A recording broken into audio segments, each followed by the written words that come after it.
साथियों, आशा करता हूं कि आपको आल्हा उदल का यह सीरीज पसंद आ रहा होगा। आल्हा उदल के इस सीरीज में कहानी चल रहा है माड़वगढ़ की लड़ाई के बारे में, जिसमें आपने पिछले भाग यानी भाग 9 में आपने सुना कि माहिल के ताना मारने पर उदल अपने भाइयों समेत ताल्हन मियाँ के साथ अपने पिता का बदला लेने के लिए माड़वगढ़ पहुंच जाता है। बबुल के वन में अपनी सेना को रोककर जोगी के वेश में माड़वगढ़ में प्रवेश करता है।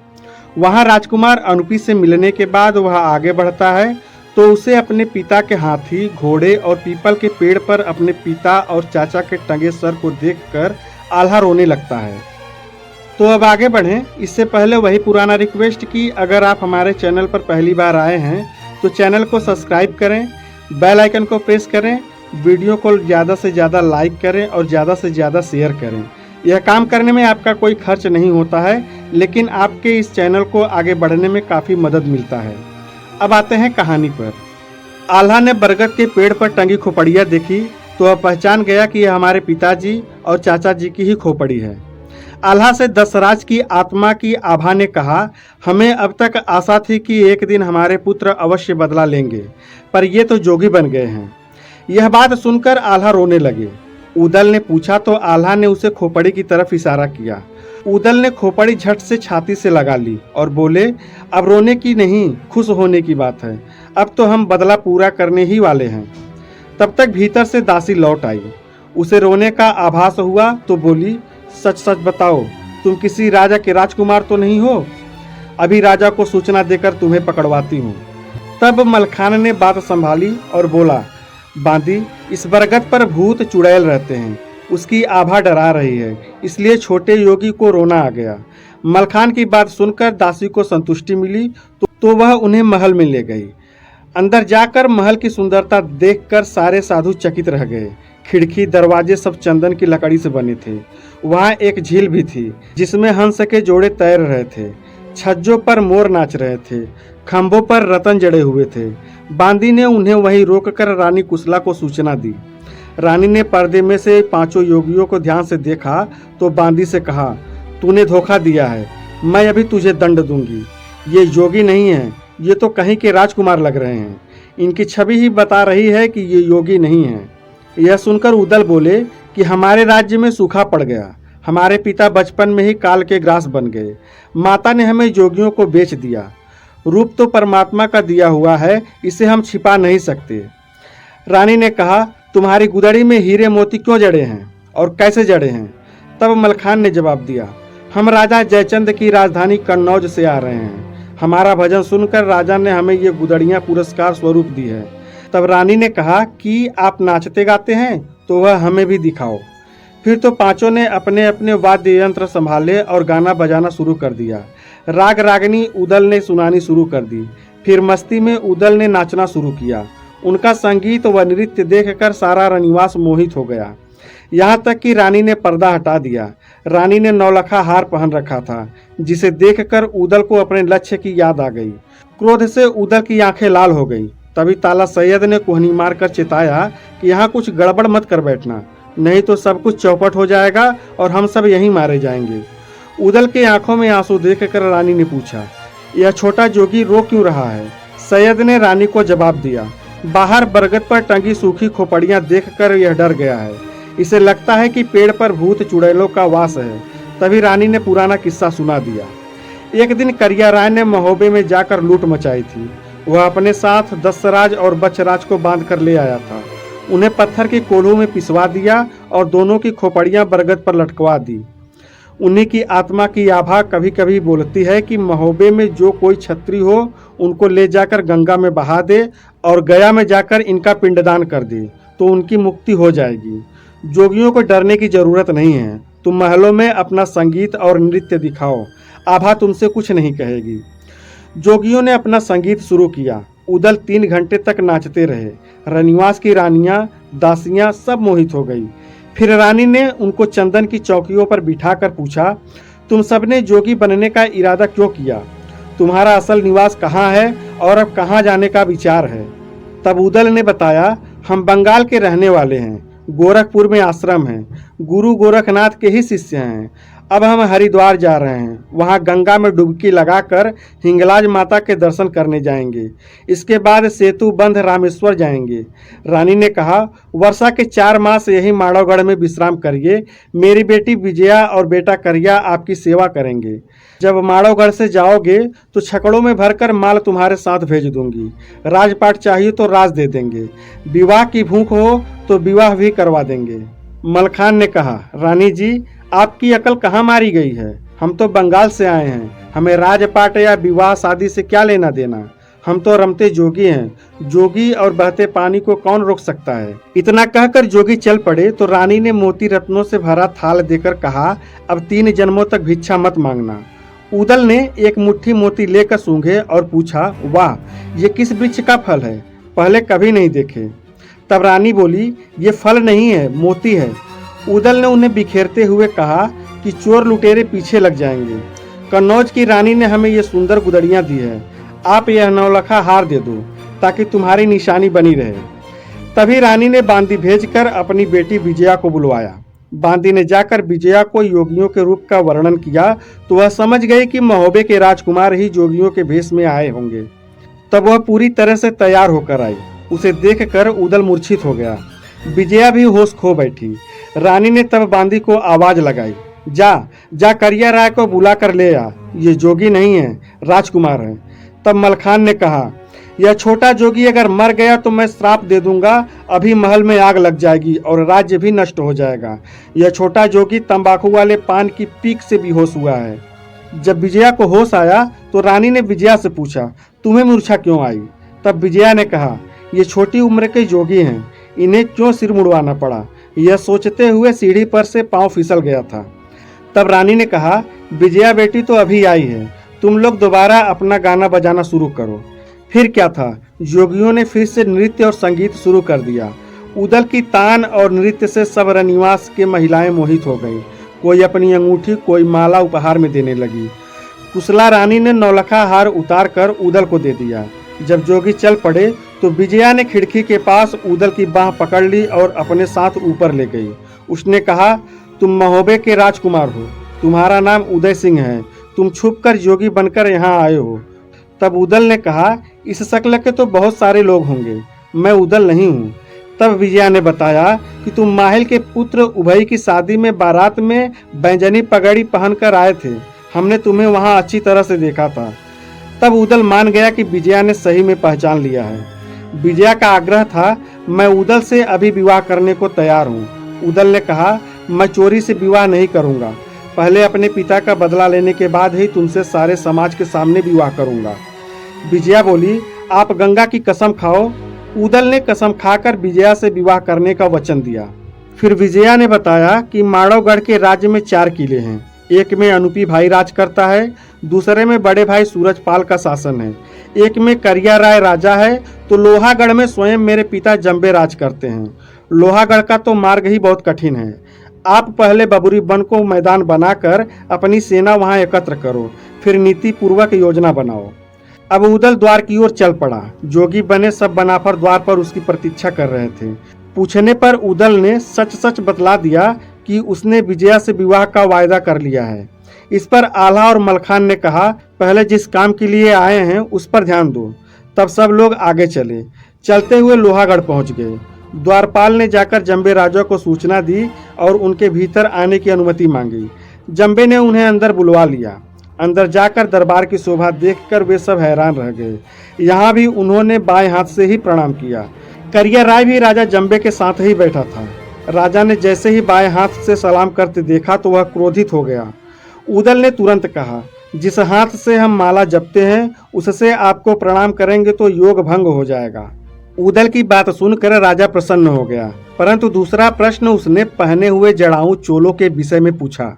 तब मलखान ने उत्तर दिया, पहले हम कन्नौज गए थे, राजा जयचंद हमारा संगीत सुनकर मोहित हो गया तो उसने 5 के लिए मोती रत्नों से सजाई हुई गुदड़ियां बनवा कर दी है, हमारे हाथों में सोने के कड़े भी पहनाए। राजा ने तीसरा प्रश्न कर दिया, तुम्हारे माथे पर पगड़ी का निशान नजर आ रहा है। इसका जवाब उदल ने दिया। उदल ने ही बात बनाई, हे महाराज, कन्नौज से हम महोबे आए, वहाँ हमारे तमाशे से प्रसन्न होकर आल्हा उदल आदि राजकुमारों ने हमें पगड़ी और कलगी इनाम में दी है। महीनों हम उन पगड़ियों को पहने रहे, इसलिए निशान पड़ गए हैं। राजा दलील सुनकर संतुष्ट हो गया और फिर अपना खेल प्रारंभ करने को कहा। जोगियों ने अपने अपने वाद्य यंत्र बजाने शुरू किए। उदल ने कुछ देर बांसुरी बजाई, फिर गीत राग गाए और आखिर मस्त होकर नाचने लगे। सारा दरबार मोहित हो गया, सब कुछ न कुछ भेंट देने लगे। राजा जंबे ने चौकी मंगवाकर उन्हें बिठाया और विस्तृत परिचय पूछा। मलखान ने कहा, हम दौलत के भूखे नहीं हैं, बंगाल के निवासी हैं तथा गोरखपुर में हमारी कुटी है। हम गुरु गोरखनाथ जी के शिष्य हैं। अब हरिद्वार जाकर गंगा जी में डुबकी लगाएंगे, फिर हिंगलाज भवानी के दर्शन करने जाएंगे। राजा ने सोने का मुकुट देकर विश्राम करने का आग्रह किया। उदल ने फिर वही जवाब दिया, बहता पानी और रमता जोगी सदा आगे बढ़ता ही रहता है। आज यहाँ है तो कल कहीं और। फिर उदल बोले, हमें पता चला है कि लाखा नाम की नर्तकी आपके दरबार में है। उसके नाच की प्रशंसा हमने काशी में सुनी थी। राजा ने तुरंत संदेश भेजकर लाखा पतुरिया को बुलवा लिया। नाच फिर शुरू हुआ। जोगियों ने अपने साज सजाए। नाचते नाचते लाखा पतुरिया जोगियों के बहुत करीब चली आई। उदल ने रानी से प्राप्त नौलखा हार लाखा पतुरिया को दे दिया और सोचा, हम उसे कहाँ लेकर फिरेंगे। लाखा पतुरिया महोबा की है, अतः यहाँ हार सुरक्षित रहेगा। लाखा महोबे के लड़कों को पहचान गई। उन्होंने भी उसे बता दिया कि हम पिता का बदला लेकर ही महोबा लौटेंगे। लाखा ने लाख छिपाने की कोशिश की, पर जंबे राजा को हार दिखाई पड़ ही गया। जोगी चल पड़े थे। अपना शक मिटाने को राजा ने करिया राय को रानी कुशला के पास हार लाने को भेजा। रानी ने पहले तो कुछ बहाना बनाया, लेकिन फिर बाद में सब सच सच बता दिया कि उसने जोगियों के संगीत पर प्रसन्न होकर नौलखा हार इनाम में दे दिया। जब करिया राय ने राजा जंबे को जाकर बताया तो राजा ने अपने को ठगा सा महसूस किया। राजा ने करिया राय से कहा, जल्दी जाकर जोगियों को पकड़ो, वे जोगी नहीं है, महोबा के राजकुमार हैं। करिया राय पिता की आज्ञा से जोगियों के पीछे चल पड़ा। कुछ दूर जाकर उसने आवाज देकर उन्हें रोका और वापस चलने को कहा। इस पर उदल बोला, जहां से आगे बढ़ आए हैं हम वहां फिर लौटकर नहीं जाते। करिया राय ने तलवार खींच ली और रुकने को कहा। फिर तो उदल, मलखान, आल्हा, ढेबा चारों ने तलवारें निकाल ली। तब मलखान बोला, जोगियों के धोखे में न रहना, अगर एक कदम भी आगे और रखा तो जान से हाथ धो बैठोगे। करिया राय डर गया और वहां से वापस चल दिया। उसने जाकर जंबे राजा को सारी घटना बता दी और समझा दिया कि वे जोगी नहीं हैं, महोबा के कुमार हैं। राजा जंबे ने अपने बड़े पुत्र सूरज को बुलवा लिया और फौजें सजाने के लिए कह दिया। इधर पांचों वेशधारी जोगी बबुरी बन पहुंच गए। वहीं रानी दिवला का भी डेरा था। माता ने सबका स्वागत किया। उन्होंने माता को माड़वगढ़ और लोहागढ़ की सारी घटना खोलकर बता दी। उदल ने नर्मदा नदी की कम गहराई वाली जगह का पता लगाया और बड़े भाई आल्हा को बताया कि बबुरी बन को सेना कैसे पार कर पाएगी। नर्मदा पर मैंने बांस गाड़कर झंडे लगा दिए हैं, वहां से पार करेंगे। आल्हा ने कहा, चंदन नामक बढ़ई को बुलाकर बबुरी बन काटने पर लगाओ। चंदन के साथ 900 बढ़ई और लगे, परंतु ताला सैयद ने अपने सभी लड़कों को भी इस काम में लगा दिया, तो 4-5 घंटे में सारा वन साफ हो गया। उदल के संकेत के अनुसार घास और छोटे पौधे घोड़ों के चरने के लिए छोड़ दिए गए। आल्हा को जब यह समाचार मिला तो वह बहुत प्रसन्न हुआ। जंबे के राजकुमार अनुपी अपने दरबार में बैठे थे। टोडरमल भी उनके दाहिने हाथ विराजमान थे। तभी एक हरकारा दौड़ता हुआ आया और सीधे अनुपी के सामने जा पहुंचा। उसने कहा, महाराज, महोबा की सेना आ रही है। उसने सारा बबुरी बन काट डाला है। अनुपी तनकर खड़े हो गए और तुरंत अपनी सेना को तैयार होने का आदेश दिया। जितने प्रकार की तोपें उनके पास थी उन्हें साफ करके तैयार कर लिया गया। हाथियों के हौदे सजाए गए और काले, सफेद, लंबे, ऊंचे, चितुला, नकुला, सब्जा, कुब्जा, तमखा, अरबी सारे घोड़े सजवाए गए। टोडरपुर से सारी सेना सज धज कर चल पड़ी। सैनिक तो युद्ध वस्त्र पहनकर चले ही थे। स्वयं अनुपी ने भी हरी वर्दी पहन ली, ऊपर कवच सहित एक अचकन पहनी जिसमें हथियार गड़ते ही नहीं थे। दोनों ओर कमर पर 2 पिस्तौलें लटका दी गई। बाईं ओर ढाल और दाईं ओर तलवार लटकाई। फिर वह सुरखा यानी लाल घोड़े पर सवार हुआ। तब समर भूमि की ओर चल पड़े। दूसरी तरफ महोबा वालों की भी फौज युद्ध के लिए तैयार ही थी। बैदुल घोड़े पर उदल और मनोरथा पर ढेवा चढ़े। दोनों ही अपने लश्कर में पहुंचे और डंका बजवा दिया। नर्मदा को पार करके 4 घंटे में फौजें मैदान में जा पहुंची। उदल ने अपना घोड़ा आगे बढ़ाया तो अनुपी के सामने जा पहुंचा। अनुपी ने पूछा, कौन हो तुम और बबूरी बन क्यों कटवाया? इस पर उदल ने अपना परिचय दिया। महोबा वाले चंदेले राजा के हम बेटे हैं। मेरा नाम उदय सिंह राय है। अनुपी ने उदल को लौट जाने को कहा। उदल ने अपना इरादा स्पष्ट बता दिया कि नौलखा हार, हाथी पश्चावत, घोड़ा पपीहा, लाखा पतुरिया और तुम्हारी विजया का डोला लेकर ही जाऊंगा। साथ में करिया राय का सिर काट कर लेकर जाऊंगा। अपने पिता का बदला लिए बिना महोबा नहीं लौट सकता। अनुपी ने टोडरमल को आदेश दिया कि तोपें चला दो। इधर उदल ने भी तोपों की बत्ती लगवा दी। दोनों ओर से गोले छूटने लगे। जिस हाथी को गोला लग जाता वह चक्कर खाकर गिर पड़ता। पैदल सैनिकों को भी दबाकर मार देता। 4 घंटे तक गोले चलते रहे पर कोई दल पीछे न हटा। फिर 4 कदम मैदान रह गया। दोनों ओर सांग, भाले और तलवारें चलने लगी। कौन किसके सामने पड़ गया और किसे कौन मार रहा है, जगह जगह लाशें कटकर गिर रही थी। हाथी पहाड़ से मैदान में पड़े थे। बैदुल घोड़े पर सवार उदल हर मोर्चे पर जा जाकर सैनिकों का मनोबल बढ़ा रहा था। जीत के चलोगे तो महोबा जाते ही सबकी पगार दुगनी कर दी जाएगी। तुम लोग नौकर चाकर नहीं हो, सब हमारे भाई लगते हो। अनुपी की 3 लाख सेना महोबा वालों ने आधी से ज्यादा मार गिराई।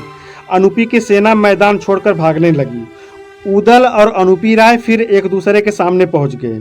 अनुपी ने खींचकर तीर चलाया, उदल बच गया। फिर अनुपी ने सांग उठाकर फेंकी तो बैदुल्ला घोड़ा ने पैतरा बदलकर उदल को बचा लिया। अनुपी ने कहा, अभी महोबा को लौट जाओ। अनुपी को उदल ने उत्तर दिया अपनी तलवार खींचकर। दोनों ओर से खटाखट तलवारें बजने लगी। अनुपी की तलवार टूट गई। इधर उदल ने जो तलवार का वार किया, अनुपी ने ढाल तो अड़ाई पर ढाल ही कट गई। तलवार का पूरा वार अनुपी पर जा लगा और वह मैदान में गिरकर तड़पने लगा। तभी टोडरमल ने मोर्चा संभाला। टोडरमल ने वार किया तो बैदुल्ला घोड़ा ऊपर उड़ गया। टोडरमल की तलवार की मूठ ही हाथ में रह गई। वह बेबस खड़ा रहा। उदल ने तुरंत उसे बांध लिया और ढेवा से कहा कि इसे बांधकर जेल में डाल दो। तब ढेवा टोडरमल को बांधकर ले गया। इस प्रकार अनुपी और टोडरमल की सेना रण छोड़कर भाग गई। इस लड़ाई की जानकारी सूरजमल को मिला। सूरजमल करिया राय का बड़ा भाई था। जैसे ही सूरजमल को अनुपी के मरने का समाचार मिला, वह तुरंत अपनी सेना सजाकर युद्ध के मैदान में जा पहुंचा। उसने महोबा के वीरों को ललकारा। उदल तो तैयार ही थे। सूरजमल ने पूछा, महोबा के वीर कहाँ हैं जिन्होंने मेरे अनुज अनुपी को मार दिया? टोडरमल को बांधने वाला वह वीर कहाँ है? तब तक उदल उसके सामने पहुंच चुका था। उदल बोला, आप जो कर सकते हो कर लो। उदल की बात सुनकर सूरजमल ने तोपों के गोले दागने का आदेश दे दिया। महोबा की तोपें भी आग उगलने लगी। तोपों के बाद बंदूकें चली और फिर सेनाएं आमने सामने आ गई। महोबा के वीर दोनों हाथों से तलवार चला रहे थे। वीरों की लाशें मैदान में बिछ गई। स्वयं सूरजमल की फौज में भगदड़ मच गई। सूरजमल ने कहा, इन सैनिकों को क्यों मरवाते हो? आओ हम तुम आपस में ही निपट लें। उदल ने कहा, ठीक है तो वार करो। हम पहले वार कभी नहीं करते। तुम अपने मन की भड़ास निकाल लो। सूरजमल ने तीर चलाया। तीर बचकर निकल गया। फिर तलवार का वार किया तो घोड़ा फुर्ती से हट गया और वार खाली गया। उदल ने कहा, हमारा नौलखा हार, हाथी गज सावत और पपीहा घोड़ा हमें दे दो और करिया राय का शीश काट कर दे दो तो हम वापस महोबा लौट जाएंगे। और हाँ, साथ में विजया रानी का डोला भी चाहिए। यह सुनकर सूरजमल क्रोध से कांपने लगा और कसकर तलवार का वार किया, परंतु तलवार की मूठ हाथ में ही रह गई। तलवार टूटकर नीचे जा गिरी। सूरजमल को अपनी मौत सामने खड़ी दिखाई देने लगी। उदल ने उसे सुनाकर कहा, तुम्हारा वार हमने सह लिया, अब तुम मेरा वार संभालो। उदल ने नारायण को स्मरण करके और हनुमान जी महाराज का नाम लेकर तलवार का जो जोरदार वार किया, ढाल तो सूरजमल ने अड़ाई परंतु ढाल फट गई। वार सीधा सूरजमल के गर्दन पर पड़ा और सूरजमल के प्राण पखेरु वहीं पर उड़ गए। उदल के सामने सूरज के गिरते ही उसकी सेना मैदान छोड़कर भाग गई। उदल ने कहा, हम भागते लोगों पर वार नहीं करते, यही वीरों की परंपरा है। तो साथियों, यह थी माड़ोगढ़ की लड़ाई का पार्ट 2। अब इसके आगे की कहानी जानेंगे पार्ट 3 में। तब तक आप चैनल को सब्सक्राइब करें, वीडियो को लाइक करें और ज़्यादा से ज़्यादा शेयर करें। धन्यवाद। जय हिंद।